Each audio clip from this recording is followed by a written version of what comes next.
Good morning everybody. आज हम पढ़ेंगे भौतिक भूगोल का परिचय। ये हमारी इंट्रोडक्शन क्लास है जो सबसे पहले होनी चाहिए थी, मगर इसका कंटेंट तैयार ना होने के कारण इसको हम आज लेते हैं।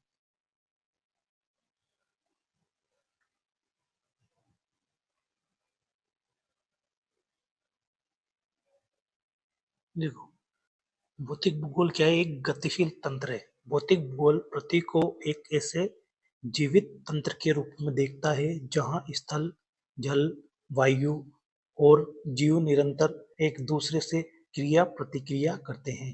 यानी कि भौतिक जो भूगोल है वो इसका ऐसा तंत्र है जिसमें जलवायु और अपने भौतिक घटक और जीव जंतु सब आपस में अंतरक्रिया करते रहते हैं और एक दूसरे को प्रभावित करते रहते हैं।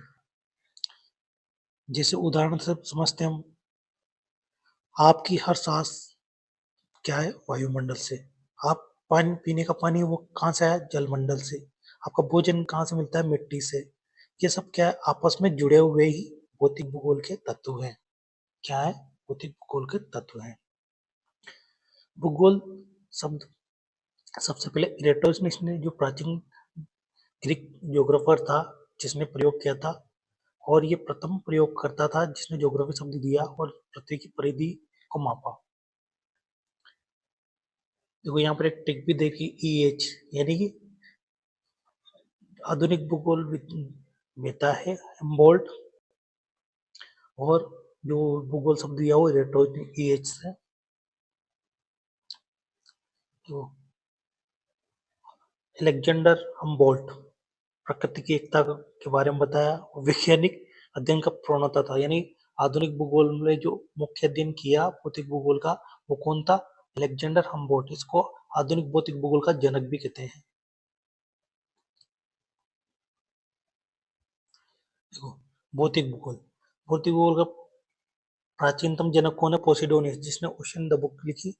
उसके बाद आता है अलेक्जेंडर हम्बोल्ट, जिन्होंने भौतिक भूगोल पे कॉस्मस लिखी और कई भौगोलिक यात्रा कर कर भौतिक भूगोल के बारे में जानकारी दी। देखो, भौतिक भूगोल क्या है? भौतिक भूगोल दो चीजें, एक तो फिजिकल घटक और उसका भूगोल, यानी कि प्राकृतिक घटकों और पृथ्वी का वर्णन।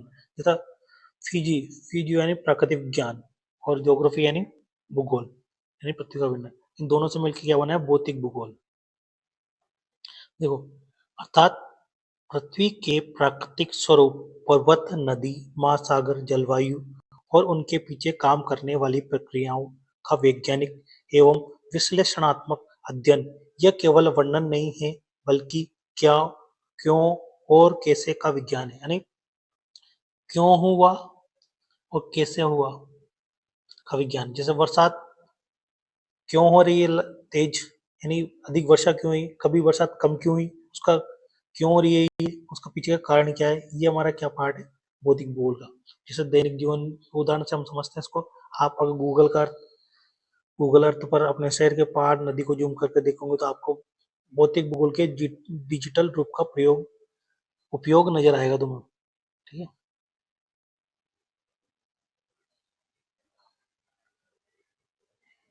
देखो, भौतिक भूगोल की परिभाषाएं। आर्थर होम्स, इमानुअल कांट और अलेक्जेंडर हम्बोल्ट और एन स्टेलर स्टेलर देखो, आर्थर होम्स ने क्या बोला?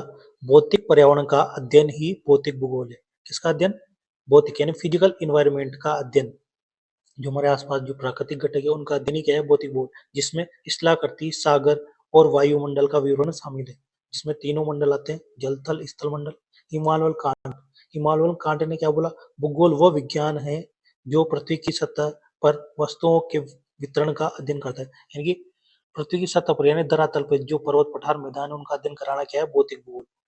अलेक्जेंडर हम्बोल्ट अलेक्जेंडर हम्बोल्ट क्या बोलते हैं? प्रकृति की एकता को समझना ही भूगोल का मुख्य उद्देश्य है। यानी जो सभी प्राकृतिक, जैविक, अजैविक घटक एक दूसरे से लिंकेड है, एक दूसरे से संबंधित है, उनको समझना क्या है? भूगोल है।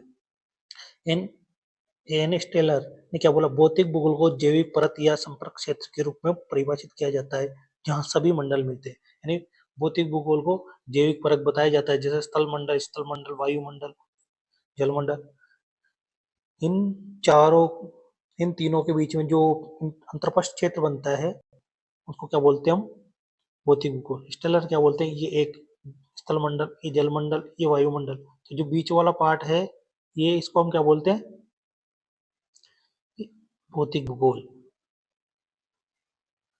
देखो भौतिक भूगोल की प्रकृति, भौतिक भूगोल की प्रकृति कैसे? वैज्ञानिक प्रकृति है, गतिशील प्रगति प्रकृति है, समन्वित समन्वित और पर्यावरणीय प्रकृति है। देखो वैज्ञानिक अवलोकन, मापन और सिद्धांतों पर आधारित ठोस विज्ञान है, जैसे गुरुत्वाकर्षण, ऊष्मागति। यानी कि जो भौतिक भूगोल का मुख्य आधार है वो वैज्ञानिक, जैसे अवलोकन करना, मापन करना, सिद्धांत बनाना, ये सब क्या है? एक विज्ञान के नियमों पर आधारित है। गतिशील निरंतर प्रतिशील परिवर्तनशील, पृथ्वी कभी स्थिर नहीं रहती, जैसे भूकंप, प्लेट वर्तन, जलवायु परिवर्तन। जैसे भौतिक भूगोल क्या है? एक गतिशील विषय है। क्यों? क्योंकि इसके विषय में निरंतर परिवर्तन होता है, जैसे आज भूकंप, ज्वालामुखी, अलग अलग घटनाएं होती है, पर्वत निर्माण, पर्वत पर्वत का अपरदन प्रक्रिया, ये सारे क्या है? निरंतर भूस्थल रूपों में बदलाव है, यानी परिवर्तन है।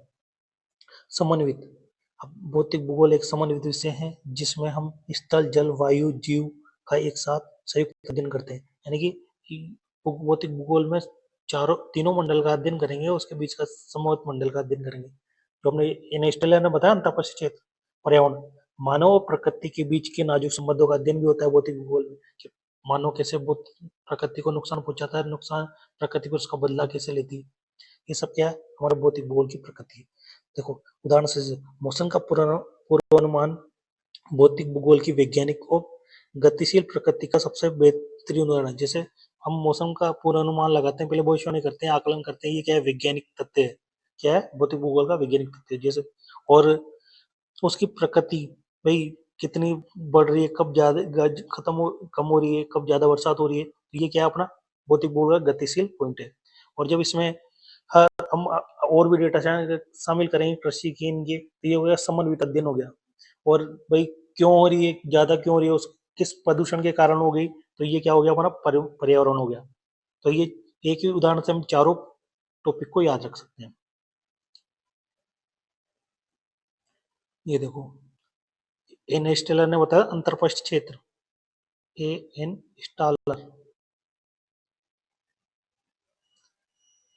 इसको क्या बोला? भौतिक भूगोल। स्थल मंडल में क्या आती है? चट्टाने, मृदा, पर्वत, पठार, ये विस्तार से बहुत सारी बहुत बड़ी बुक है। जलमंडल, महासागर, नदियां, जिसे हमारा ओशनोग्राफी यानी समुद्र विज्ञान, झीलें, नद, वायुमंडल यानी क्लाइमेटोलॉजी, गैसीय मौसम, जलवायु, तापमान, सब आते हैं। ये सब किसके हैं? भौतिक भूगोल के।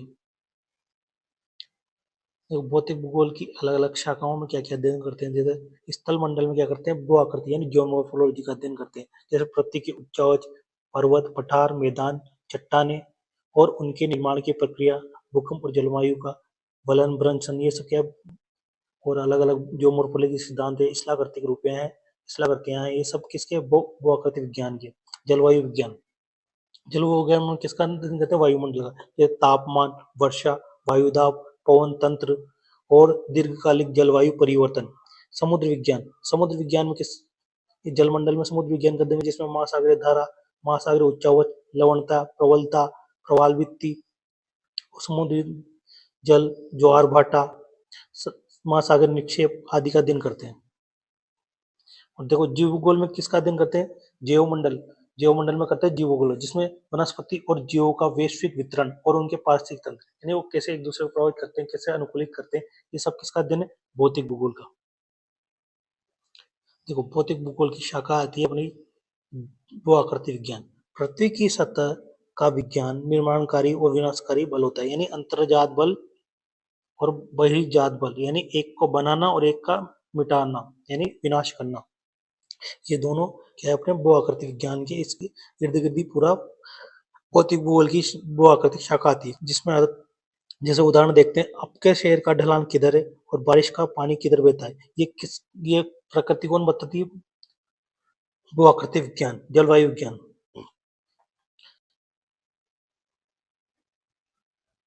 जलवायु विज्ञान में मौसम और जलवायु का विश्लेषण, वायुमंडलीय दबाव, चक्रवात और ग्लोबल वार्मिंग का अध्ययन करते हैं। जैसे उदाहरण दैनिक जीवन, सर्दी में स्वेटर पहनते हैं, क्योंकि मानसून में छाता, या आपकी जीवन शैली को पूरा बदल देता है, तो इसलिए हम जलवायु विज्ञान का अध्ययन करते हैं और ये कैसे नियंत्रित हो। देखो समुद्र विज्ञान में किन किन का अध्ययन करते हैं, महासागर का गहरा अध्ययन, ऊंचा उछाल, लहरें, ज्वार भाटा और महासागर संसाधन।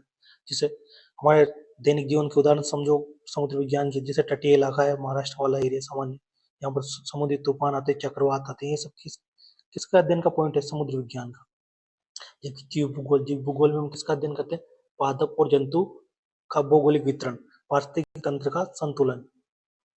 जैसे उदाहरण सेब कश्मीर में ही क्यों होते हैं, नारियल केला में क्यों होते हैं, ये क्या है, जैव भूगोल का अध्ययन है, क्योंकि वो उस अनुकूलित है उस वातावरण में। भौतिक भूगोल का विकास, देखो प्राचीन काल में भौतिक भूगोल का विकास इरोटोज ने किया, पहली बार ज्योग्राफी शब्द, फिर उसके बाद सूर्य किरणों के उसकी मदद से परिधि की गणना की, ठीक है। फिर मध्यकाल में अंधकार युग आया, डार्क एज, जिसमें वैज्ञानिक दृष्टिकोण का पतन होकर मानचित्रों पर धार्मिक प्रभाव का वर्चस्व, भूगोल का विकास अत्यंत धीमा रहा। देखो प्राचीन भूगोल वेता थे वो गणित और खगोल शास्त्र पर ही उनका फोकस था।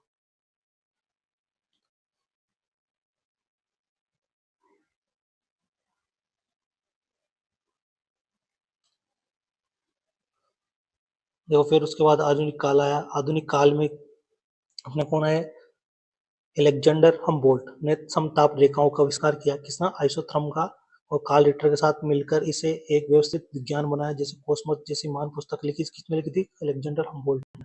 उसके बाद आधुनिक युग, आधुनिक युग में क्या हुआ, केवल वर्णन नहीं, अब मापन, डेटा पर जोर, माध्य विस्थापन, प्लेट वर्तन सिद्धांत और गणितीय मॉडलों का विकास होने लगा।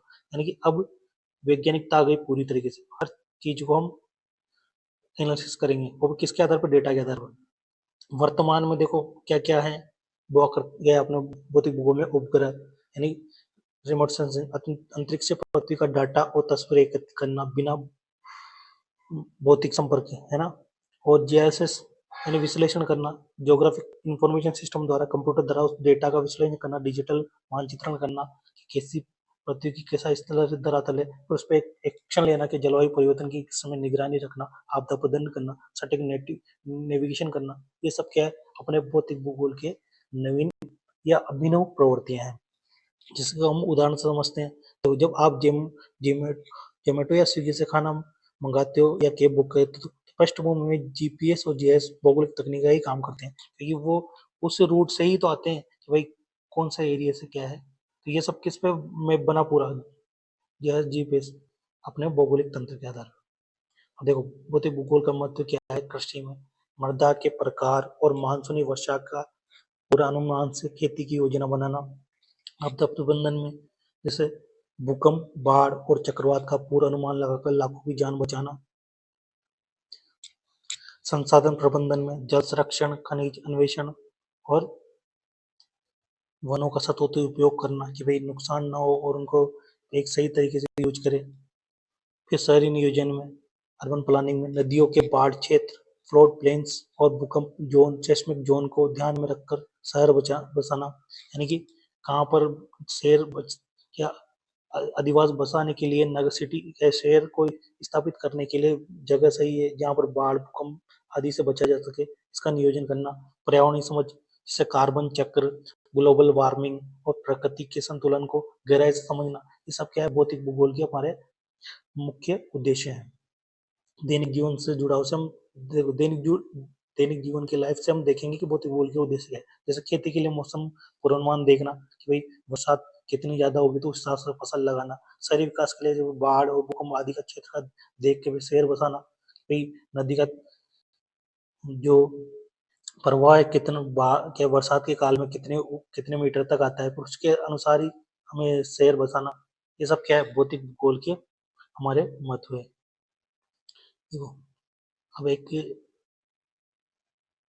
समराइज क्लास है, जो भौतिक भूगोल, एक तो इसमें क्या है, भौतिक भूगोल में क्या है, प्राकृतिक प्रक्रिया आती है, और जिसका अध्ययन हम किस करते हैं, पृथ्वी के धरातल पे करते हैं, तो उसको क्या बोलते हैं, भौतिक भूगोल। अब देखो भूगोल जनक कौन था, एक्वेडोरियन, और आधुनिक भूगोल का एलेक्जेंडर हमबोल्ट। देखो भौतिक भूगोल के 4 पिलर हैं, याद रखना, स्थल, जल, वायु, जीवमंडल, यानी हाइड्रोस्फीयर, क्लाइमेटोलॉजी, ओशनोग्राफी और बायोजियोग्राफी। स्टेलर का गोल्डन रूल क्या है? स्थल मंडल, जल मंडल और वायुमंडल के बीच में क्या है? अंतरपृष्ठ क्षेत्र है, जैविक परत है। इनको क्या बोलते हैं? कॉन्टेक्ट जोन, संपर्क क्षेत्र, यही जीवन पनपता है।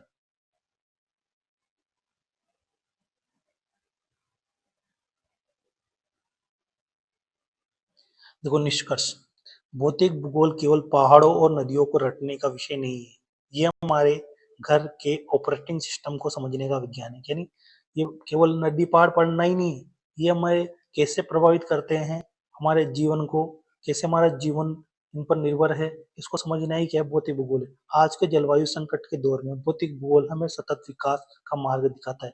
कैसा? कि भाई जैसे जैसे प्रदूषण बढ़ रहा है तो हमें भौतिक भूगोल क्या दिखाता है? कि हम प्रदूषण कम से कम करें और प्रकृति के नियंत्रण में जिस जिस प्रदूषण वापस क्लीन होता है यानी दोबारा सही हो जाता है, उतना ही प्रदूषण करें। और प्रकृति के साथ हम कितनी भी प्रगति करें मगर प्रकृति का संतुलित बना के रखें, संतुलन बनाकर चले, यही हमारा ध्येय होना चाहिए। ये हमारा हमें कौन सिखाता है? भौतिक भूगोल। ये प्रकृति को समझे और भविष्य को बचाए, यही हमारे भौतिक भूगोल का अध्ययन का मूल सार है। आज की हमारी भौतिक भूगोल की क्लास समाप्त हुई। वीडियो अच्छी लगी हो तो लाइक, शेयर, सब्सक्राइब करिए। जय हिंद, जय भारत।